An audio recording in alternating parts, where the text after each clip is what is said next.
வணக்கம் சகோ, எல்லோரும் எப்படி இருக்கீங்க? வெயில் செம்ம போடுது. ஈரோட்டில் 108 டிகிரி செல்சியஸுங்களாமா. எல்லோரும் பத்திரமா தயவு செஞ்சு இருங்க. எனக்கு இன்னும் ஜுரம் குறையில 101லேயே மெயின்டைன் ஆகிட்டுருக்கு. பட் அப்படியே இருக்க முடியாதுங்கிறதுனால வேலை செய்யணும்னு கிளம்பிட்டேன். முதல்ல ரேஷனுக்கு தான் வெளியில் போயிருந்தேன்.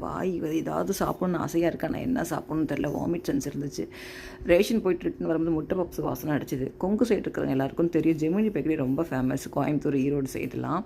ஸோ அதனால் அந்த ஞாபகம் வந்தது. தேங்காய் பண்ணு ஊட்டியில் சாப்பிட்டதெல்லாம் ஞாபகம் இருந்துச்சுன்னு சொல்லிட்டு 2 பப்ஸு, ஒரு பன்னீர், அதுக்கப்புறம் ஒரு தேங்காய் பழம் வாங்கிட்டு வந்தாங்க. வீடு ஃபுல்லாக இந்த வெயிலுக்குங்க எல்லா ரூம்லேயும் எறும்பு எங்கிறது தான் வருதுன்னு தெரியலிங்க. பார்த்து எல்லாத்துக்கும் இப்போ பவுட்ரு வாங்கி போட்டு விட்ருக்குறானுங்க. நாளைக்கு காலையில் தான் கழுவணும். அப்படியே கூண்டோட சாவடிச்சிட்டுன்னு வைங்களேன்.